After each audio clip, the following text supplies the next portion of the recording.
When cockiness meets reality, the results can be satisfying. It's wartime, baby! It's wartime, baby! Let's dive into some unforgettable moments when fighters' overconfidence came back to bite them hard.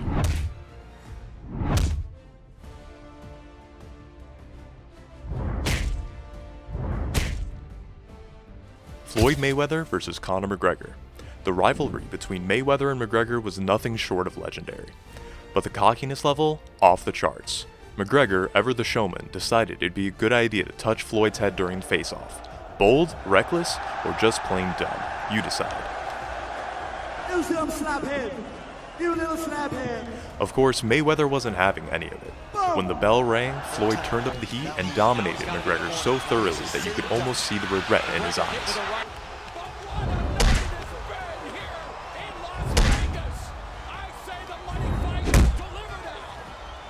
Andre Mikhailovich versus Edison Saltarin. Saltarin brought his A-game in cockiness, leaning into Mikhailovich during the fight build-up like he was about to kiss him instead of throwing punches. Spoiler alert, bad move. Mikhailovich answered the confidence with a brutal knockout that left no room for doubt about who was in charge. Jake Paul versus Tommy Fury. Jake Paul might be the internet's favorite cocky villain. I know when I paid you $100K to be on the undercard to fight Anthony Taylor, that was your biggest payday. That's a fact. But this time, Tommy Fury stole the arrogant spotlight. Fury's bold trash talk and dramatic antics set the stage for a fiery clash. We'll knock you out inside 4 rounds. I will win. I will knock him out inside 4 rounds. Sure, Fury won by split decision, but let's not forget the moment a YouTuber floored a professional boxer. I thought we had some really good rounds. Karma has a funny way of humbling even the cockiest. Gervonta Davis versus Frank Martin. Frank Martin came in hot, practically daring Gervonta Davis to swing at him during the press conference. Fans couldn't stop talking about his fearless attitude, but that confidence misplaced. In the ring, Davis delivered a lesson Martin won't forget anytime soon.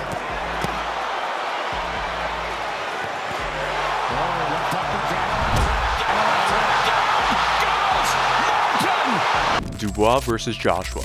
Tensions were sky high as Duwa provoked Joshua before their clash. Let's go. But let's wait till the 21st. Yeah, not then me in the middle, please. If he wants to swing, go. Let's go now. Sharp, relax. Nah, don't disrespect me on my life, my boy. Born this little boy, now don't disrespect me, bro. Joshua, in true cocky fashion, took the bait, and boy did it cost him.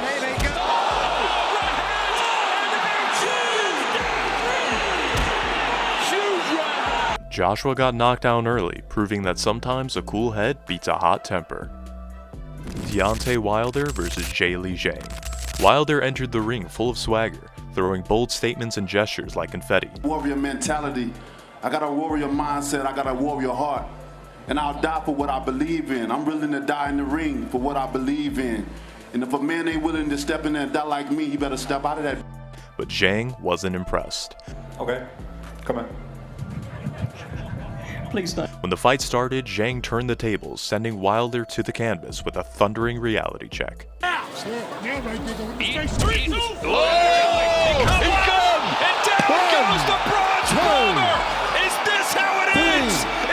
Juan Carrillo versus Quinton Rankin. Rankin's pre-fight stare-down oozed confidence, but sometimes it's better to let your fists do the talking. Carrillo shattered Rankin's dreams with a devastating finish that left the crowd stunned. Vasily Lomachenko versus George Kambosos Jr. When Kambosos faced Lomachenko, his cocky attitude was written all over his face, but Lomachenko had one goal: to silence him.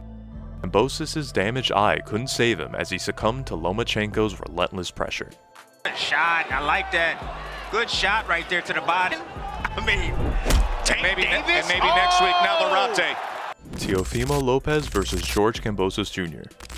Teofimo Lopez came into this fight exuding confidence, almost as if he was already celebrating his victory.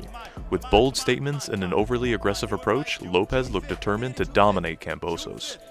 The press conference was wild, and the two nearly fought there. I'm gonna tell you something, my man. You are gonna be a fucking example of why I'm gonna put everybody on their ass. And you know what? I'm gonna put my foot up your neck, my dude. I'm taking all your belts. All right, you ain't shit. Yo, you should be thanking me, my guy. You should be thanking me. You should be thanking me. You should be thanking me. You should be thanking me. Undisputed. I'm gonna end this guy in the first round, Lopez declared at the press conference. But confidence doesn't always translate into results. But when the night of the fight came, everything was different. Kambosos shocked the world when he sent Lopez to the canvas early in the fight. Into a firefight with his opponent. Despite Lopez's desperate attempts to regain control, Kambosos held his ground and emerged victorious in one of the biggest upsets of the year.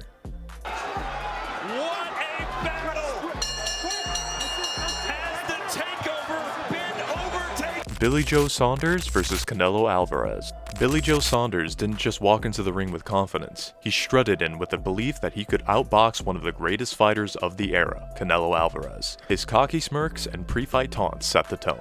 Saunders even mocked Alvarez during the fight, lowering his hands and inviting Canelo to take a shot. Throw more power punches. He's certainly settling in as BJ waves him in. Not the smartest move. However, the outcome was quite different. Canelo responded by landing a thunderous uppercut that fractured Saunders' orbital bone, forcing him to quit on the stool. The last round, 68-66 Canelo. He's only 2 rounds off. That cocky attitude faded pretty quickly after that punch. Julio Cesar Chavez Jr. versus Anderson Silva.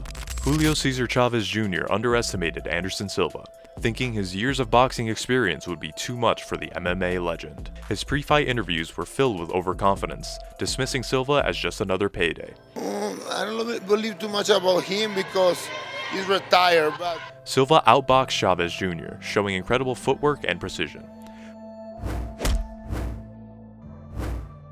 By the end, Chavez looked like he had no answers, and the crowd cheered as Silva claimed a unanimous decision victory.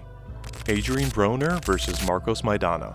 Adrian Broner was known for his trash-talking and flamboyant personality, but he may have bitten off more than he could chew when he faced Marcos Maidana. I promise you this, it's gonna get ugly. I just hope Maidana's healthy, 100% in shape, on his A game. Broner mocked Maidana in the build-up, calling him slow and predictable. However, the fight told a very different story. Maidana dominated Broner, even knocking him down twice during the fight. Broner's cocky attitude was nowhere to be found by the end, as he barely escaped with his dignity intact. Anthony Joshua versus Andy Ruiz Jr. Anthony Joshua entered the ring with all the confidence in the world, believing that Andy Ruiz Jr. was no match for his size and power. Ruiz, however, had other plans. Joshua's overconfidence led him to drop Ruiz early, but instead of finishing the job, he got careless. Ruiz mixes it up. Good uppercut and a hook. Puts Ruiz down. But then the inevitable upset happened. Ruiz came back stronger, knocking down Joshua multiple times before the fight was stopped in one of the biggest upsets in boxing history. But Sergio, you thought this was a big chance, and now here comes Ruiz. Has Joshua hurt in the corner? Joshua is hurt. He's staggered, and he goes down again. That's a knockdown. Ryan Garcia versus Braulio Rodriguez. Even at the weigh-in face-off, the fireworks were already flying between Garcia and Rodriguez.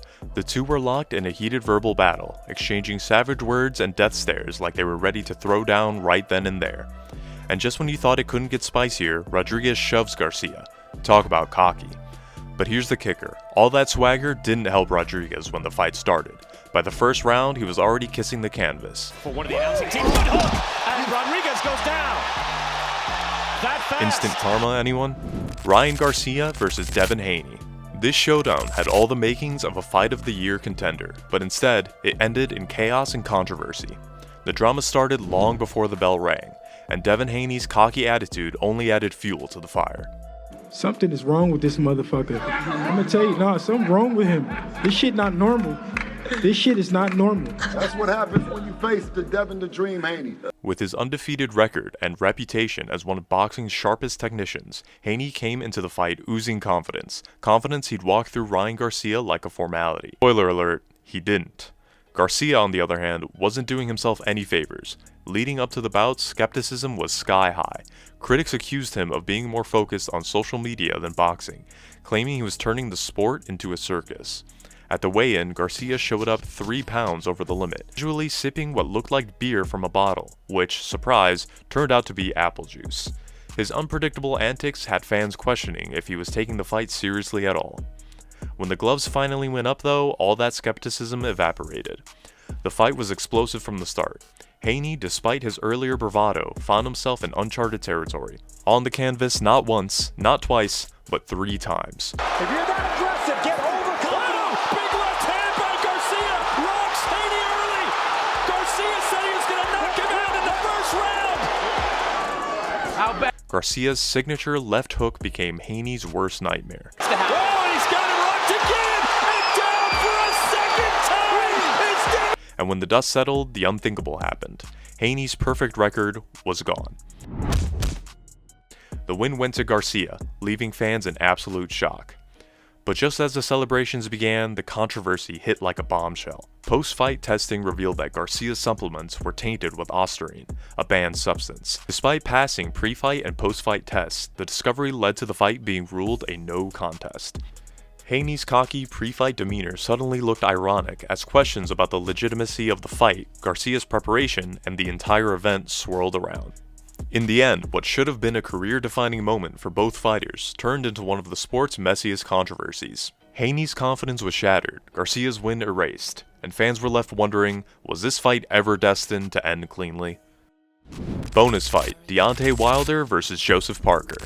Coming in, Wilder, known for his knockout power and confidence, was the clear favorite. Everyone loves to see heavyweights and they love to see knockouts, and they got the right man on the card for this job. I'm definitely coming to do what I do best. Fans and analysts alike were already picturing a huge showdown between Wilder and Anthony Joshua, a fight that had been 7 years in the making. But then there was Joseph Parker, an underdog with nothing to lose, who was just supposed to be a stepping stone for Wilder's bigger plans. But that's not how it went down. How can you have confidence in yourself as a challenger and you didn't have confidence in yourself as a champion? It's kind of backwards to me, but whatever floats his boat. We'll see what happens on Saturday night. I can't wait to look. I'm looking forward to sharing the ring with him. As the fight approached, the tension was high. Riyadh, Saudi Arabia was the setting for what was supposed to be Wilder's moment to assert his dominance and get closer to the Joshua fight. Parker, a former WBO champion who'd been knocked out by Joe Joyce in 2022, wasn't even supposed to be much of a challenge. Round and Joyce has responded. Oh, he's gone! What a shot! He's gone! The 9! Wilder's cocky attitude seemed to fuel the idea that this would be an easy night for him, but boy was he wrong. When the bell rang, it was Parker who came out swinging, not just with power but with smart, tactical boxing. He outclassed Wilder in almost every round, landing crisp, accurate shots while avoiding Wilder's feared right hand with ease. Wilder, who had built his reputation on knocking out opponents left and right, couldn't get a hit in. He looked frustrated and off his game, as Parker's jab kept him at bay and his footwork outmaneuvered Wilder's attacks. By the end of it all, Parker won by unanimous decision, handing Wilder his 3rd career loss and crushing the dream fight with Joshua in the process. Parker, on the other hand, was brimming with confidence post-fight. "I'm back," he declared, with a grin that said it all. He credited his victory to hard training and keeping his cool under pressure. Congratulations, you were very confident that you were going to get it done coming into this fight, but did you expect to win like that? I just want to say a lot of respect to Wilder. Dangerous fight, tough fight, but we trained very hard for this. We were purely focused and we had great momentum coming into this fight. And I'll tell you, everyone had plans, other plans, but this is God's plan. Parker didn't go too deep into Wilder's new coaching setup, but it was clear that he believed Wilder's cocky approach and lack of preparation had led to his downfall. What are your thoughts on this? Let us know in the comments below, and don't forget to like and subscribe.